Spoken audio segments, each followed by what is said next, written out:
Hello everyone, welcome back to Tieu Lac. I hope you have a wonderful day. Quan has finally discovered where Tieu Lac is living, but standing only a few steps away from her, he still cannot find the courage to appear. As he learns more about the difficult life she is trying to rebuild, regret forces him to make a painful choice. Will Quan approach Tieu Lac and reveal the truth, or will he continue protecting her from a distance? Let's follow today's story, and don't forget to subscribe to the channel. Quan remained outside the small house, unable to take another step. Only a thin wall separated him from Tieu Lac now.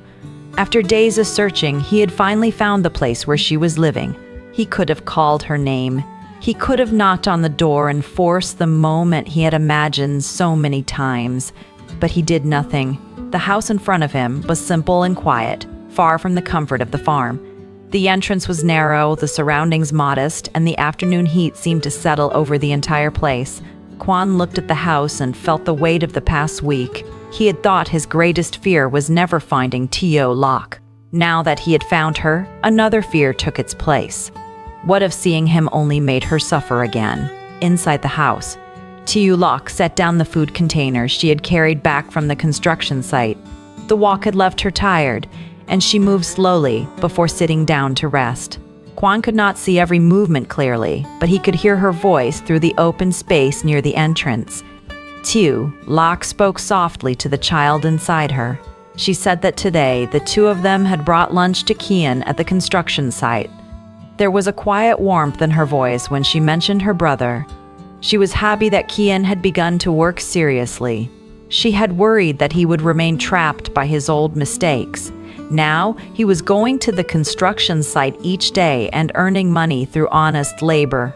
That change gave her hope. Tieu Lac said that because of Kien, she and her child had found a better place to stay. The house was still simple, but at least they had a roof over their heads and somewhere they could try to begin again. She gently encouraged her unborn child. The road ahead would not be easy, but the two of them would keep trying. They would get through this difficult period together. Quan listened without moving. Each word reached him more deeply than any accusation could have. Tieu Lac was not speaking with anger. She was not blaming him. She was simply trying to survive with what she had left. That made his guilt even heavier. While he had been searching for her and regretting the explanations he never gave, she had been learning how to live without him. She had turned to Kien for protection and had begun preparing herself for a future in which Quan might never appear again. Quan lowered his eyes. He remembered how often he had told himself that he only wanted what was best for Tieu Lac. He had used that thought to justify silence, delay, and decisions he made without including her. But if he had truly protected her, she would not be sitting in a small house trying to reassure herself and their unborn child that they could survive alone. He had failed her when she needed honesty and certainty. When she finally left, he had not reached her in time. Quan wanted to enter the house.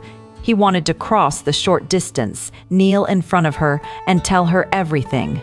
He wanted to explain that the marriage arranged by his father was never the life he chose.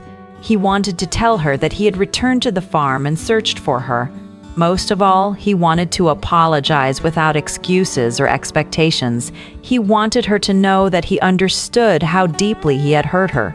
But his feet remained still. Quan imagined Tieu Lac looking up and seeing him at the door. Would she be relieved? Would she turn away? Would fear appear in her eyes before he even had a chance to speak? He did not know. Only a week earlier, he might have believed that his feelings were enough. He might have walked inside and told her to return with him because he loved her. Now he understood that love did not give him the right to decide for her. Tieu Lac had already been forced to endure too many decisions made by other people. Quan would not become another person who ignored what she wanted. From outside the house, he whispered an apology she could not hear. He was sorry for hiding the truth. He was sorry for leaving her alone with her fears. He was sorry that when she needed him most, he had not been beside her. The words disappeared into the afternoon air. Inside, Tieu Lac remained unaware that Quan was standing nearby. She continued speaking gently to her child, asking the baby to remain strong. She believed she and Kien had to keep moving forward one day at a time. Quan closed his eyes for a moment. He had finally found the person he had been desperate to see, yet he could not take comfort from the moment. Finding her had only shown him how much he needed to repair. Quan stayed near the house a little longer. He watched quietly, making sure that Tieu Lac was safe and that no immediate danger surrounded her. The relief of knowing where she was began to settle inside him, but it did not erase the guilt. For now, simply seeing her alive and protected was more valuable than anything else. Quan accepted that he could not meet her today. He could not arrive suddenly, give one explanation, and expect the past to disappear. One apology would not erase the nights she had spent frightened and uncertain. One promise would not restore the trust she had lost. If he wanted another chance, he would have to prove himself through what he did next. Quan made a silent promise. He would not allow Tieu Lac to disappear from his life again. But this promise was not about controlling her or forcing her to return. He would remain close enough to know that she was safe and find a careful way to support her without creating more pressure. When the right moment came, he would tell her the complete truth. Even if she refused to forgive him, he would still take responsibility for what had happened. Quan looked toward the entrance one final time. He wanted to remember that moment clearly. Tieu Lac was inside the house, resting after bringing food to Kien. She still did not know that Quan had seen her at the construction site. She did not know he had followed her home, or that he had heard her speaking to their child. For the first time since she disappeared, Quan knew exactly where she was. That knowledge loosened one of the knots that had been tightening inside him for days. The search was over. But the harder journey had only begun. Quan slowly turned away from the house. Every step felt difficult because part of him still wanted to go back and call her name. Yet he continued walking. He reminded himself that waiting was not the same as abandoning her. This time he was choosing patience because he finally understood that Tieu Lac's feelings had to come before his own urgency. On the way back to the farm, Quan thought about what he would eventually say. He would explain the arranged marriage, admit that hiding it had been wrong, and tell her that he had rejected the future his father planned for him. But explanations alone would not be enough. Tieu Lac needed to see that his choices had changed. He would have to be honest even when the truth was difficult. Listen instead of deciding what was best for her, and accept that forgiveness might come slowly or not at all.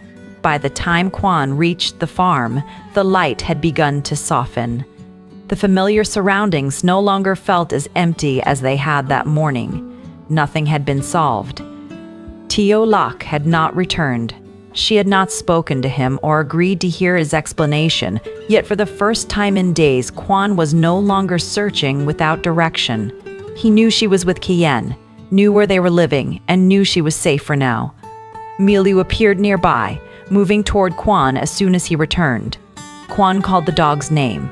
Milu came closer, excited by his voice and presence. Quan crouched beside him and gently touched his head.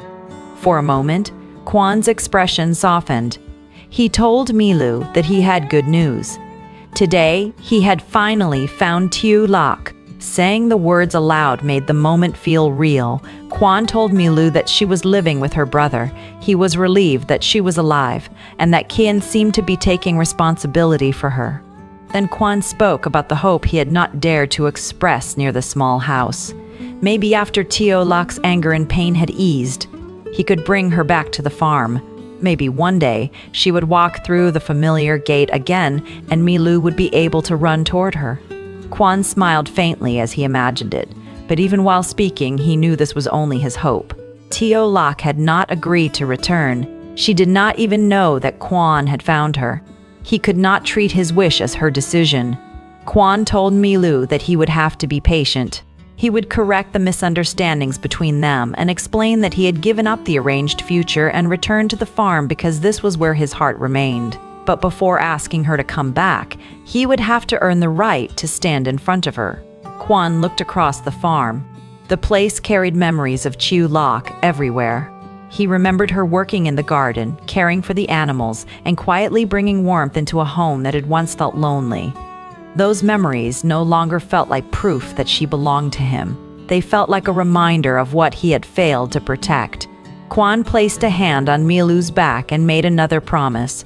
From that day forward, he would pay closer attention to Tieu Lac. He would not ignore her fears or assume that silence could protect her. He would not allow pride, family pressure, or hesitation to decide their future again.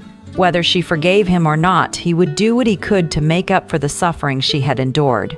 He would protect her quietly until she was ready to face him. And when that day came, he would not hide anything. The evening settled over the farm. Quan had begun the day believing fate might one day lead him back to Tieu Lac. Now he knew that fate had already given him that chance. But finding her was not the same as winning her back. Somewhere beyond the farm, Tieu Lac rested in the modest house with Kien, unaware that Quan now knew where she was. Quan stood beside Milu and looked toward the road. He had chosen not to approach her today. Sooner or later, however, he would have to step out of the shadows and face the woman he had hurt. Until then, only Quan knew how close their two lives had become again.